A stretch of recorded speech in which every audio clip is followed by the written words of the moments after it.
smiled at them and said she told me so. Everybody asked me how I know. I smiled at them and said she told me so. Everybody asked me how I know. I smiled at them and said she told me so. Everybody. Nag-vlog na. Nawala na si vlogger. Ito guys, yung mga ano natin. Oh. Ang sarap ng buhay. Yan. Daming fruit sa taas kanina. Kahapon. Siya, kape tayo, kape. Simpleng kape. Pampawala. Sa katugnaw. Yan, kape. Alright. Once again, good morning mga ka-urban. Of course, we're now in Kaburan. Pigbaluyan, Kaburan. Barangay Pigbaluyan ba? Or Purok Pigbaluyan, Kaburan. Nasa bundok po tayo. May background po dyan. Yan, sa baba po yan. Yung portion na yan. Then the other side is mountainous also. And ito po yung New Creation Church ng Pigbaluyan. Ito.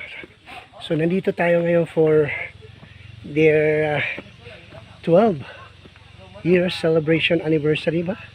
Thanksgiving anniversary. It is their 8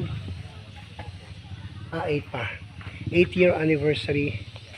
So makikita po natin dun sa baba. Yan po, makikita po natin yan dyan. Ano po yan? Poblasyon. Poblasyon po yan. So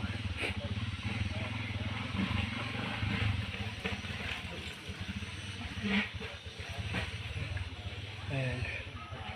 Ito po yung New Creation Church Pigbaluyan. Yan po ng church. Ganda po ng church. Napaka-cute. 8 years anniversary nila. So, been here for 5 years to 6 years na yata. No? Tayo na. At sa kabilang ibayo po, bundok din yan. Meron silang kaunting ano dito, parang cottage or waiting shed. Ganyan. So, mga ka-urban, iba po ang buhay dito, iba po ang buhay sa urban. This is a rural area, opposite din sa urban area. In a rural area po, halos sa village po na aking tinitirhan, doon sa Ruiz Village, Barangay San Antonio, Agdao, Davao City, ay pagbaba mo, wala ka na makikitang lupa. Dito po ay pagbaba mo sa bahay po ay wala kang makikitang semento. Kasi puro po lupa ito. Kanina galing ako sa taas, yan po. Ito po mga daanan nila. Yan, puro po lupa yan. Putol-putol po yung sementadong daanan dito, putol-putol. At yan nga, it is really dapat ito yung mga taong ito yung mga deprived, being deprived not because they committed, or hindi po sila deprived kasi they committed crime, but they are being deprived because hindi po umabot sa kanila yung development na supposed to be nasa kanila. Ayan po, makikita po natin ang daanan. Lupa po yan. At saka pag malakas po ang ulan, talagang nag-i-erode po yan. Makikita nyo naman po yan, oh, yan punong mangga. Makikita po ninyo yan na lumilitaw na yung mga ugat. Ibig sabihin po nan, may ano pa yan, may lupa pa yan siya dyan. Pero yun ang nangyayari. Lumilitaw na yung mga ugat. Ibig sabihin po nun, eroded na po ang lupa. Yan po ang dumadaan dito sa kalsada nila. Tapos yung kalsada na yan, pababa po yan tubig. So makikita nyo po, naghahanap po ng daanan yung water o yung rainwater. Kaya nag-i-erode po yung lupa. So mahirapan ka talagang dumaan. Yung mga magagaling po natin na mga motorist dito, yung mga nagmamaneho po ng yung mga nagmamaneho po ng tawag dito habal-habal, ay walang magaling dito. Talagang kapag disgrasya ka po, disgrasya ka talaga. So ito po, may mga bahay-bahay din po sa tabi nito. May mga punong-punong mangga po. Yan. Dito tayo papalapit. So yan ang natin, no? May mga tawag dyan. Ito po, kita po natin. Ayan. So doon po sa baba, ang ganda ng ang ganda ng tanawin. Diyan po, yan po, ang makikita nyo. Ay ano po yan, poblasyon po yan. Yung maraming ano dyan, maraming mga Kaburan Small and Big yata yan Kaburan Small and Big. So, yan po ang actual scenario. Napakasarap po ng tubig, napakalamig. Wow, ang sarap talaga ng tubig. Ang sarap talaga. So, yan mga kaibigan, mga ka-urban. Dalawang araw nating hindi kasama ang ating mga hito. Iniwan ko sila. Kasi I've been doing supposed to be, kung tatawag si Rob ngayon, ay hindi natin masasagot kasi out of town po tayo. Wala pong signal dito. Kaya yan po ang ano natin. No? Kita nyo naman po. See? What is that? We call it gangis. Iba po yan dun sa ano iba po yung crickets. Ang crickets kasi gano'n lang. Yan gangis po yan. So mga kaibigan, the situation is very sad, no? Nakakalungkot po ang sitwasyon kasi po ayan, kaya nga pag nanonood po ako ng investigation or inquiry doon sa Senate or sa Congress, nasasaktan po ako kasi yung mga sagot po ng mga iniimbestigahan ay parang kasalanan pa ng mga tao dito sa taas na wala silang connection. Para bang kasalanan pa ng mga tao dito sa yung mga native itself, no, yung mga IPs, indigenous people, parang kasalanan pa po nila na bakit sila nandito, no. Kaya nga sabi ko kanina doon sa tinitirahan ko sa Agdao, wala ka nang makikitang lupa doon. Puro na talaga simento. Pagdating mo sa aming village, paglabas mo ng bahay, yung daanan po doon simentado na. At nagrereklamo pa rin kami kasi binabaha pa rin po kami. No, pero ngayon ginagawa naman. The main point is, kawawa talaga yung mga tao, no? Kawawa talaga yung mga tao na nandito na wala naman silang alam, no? Wala silang alam, wala silang tawag dito, wala silang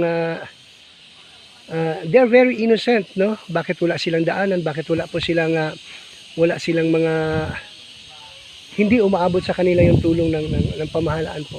So, ito kaya. But of course, we are here to enjoy. It is their anniversary. 8 years anniversary po ng New Creation Church dito sa Pigbaluyan. Ang wish po natin sa kanila ay magkakaroon po ng mga bountiful harvest dito sa mga niyugan po nila, sa mga taniman po nila, sa mga gardens. May mga gulayan po sila dito. At makikita naman po natin doon sa kanilang pulpit na may mga gulay talaga, may mga goods talaga silang inihahanda po para po sa mga bisita o para po sa mga members din po nila. Maganda dito mga guys, so makikita ko left and right. Dagat dyan, dagat. Dagat yan, dagat. Ayan. So enjoyin na lang po natin muna ang moment. Huwag muna tayong magsiseryoso sa nakikita natin kasi dapat nandito tayo para maging masaya. Wala tayo nandito para magalit, wala tayo dito para ipalabas po yung hinaing natin. Pero of course, as human as we are, may konti po tayong appeal, no, sa mga tao na involved sa yung mga tao kinauukulan na may mga ahensya po ng pamahalaan na sana naman, no, hindi na ako magme-mention kung sino pa sa agency kasi marami mga agency. Pasalamat nga tayo minsan nung nilapitan natin yung mga kakilala po natin sa Malacanang dati, nung si PRRD pa, ay natugunan pero hindi pa rin sapat kasi kulang putol talaga. So guys, kung na Thanksgiving, nagipagkaon, food giving. Shout out. Gwapo kayo ng cottage din mga guys, oh. Mga ka-urban, gwapo ka sa dito, oh. Gwapo kayo view. Pigbaluyan, sa Pigbaluyan. Magulang. Just.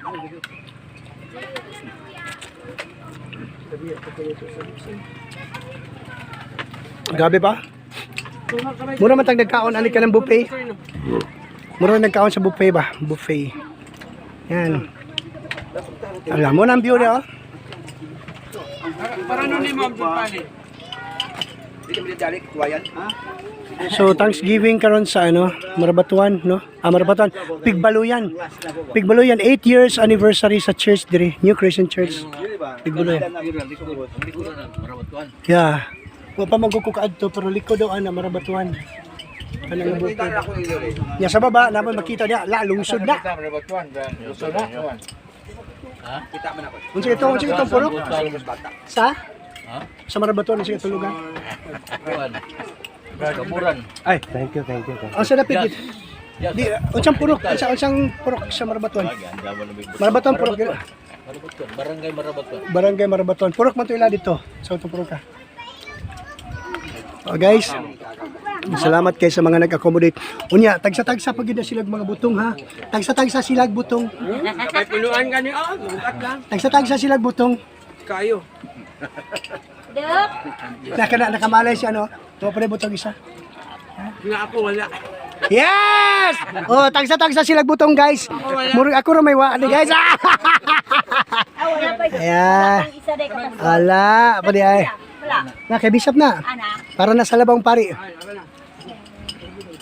Ayan, okay. So guys, nabot na nga itong gihulat nga butong. Salamat kayo, sir. Up. Wow, salamat guys pagpangga. Okay, good. Thank you guys. I smiled at them and said she told me so. Everybody asked me how I know. I smiled at them and said she told me so.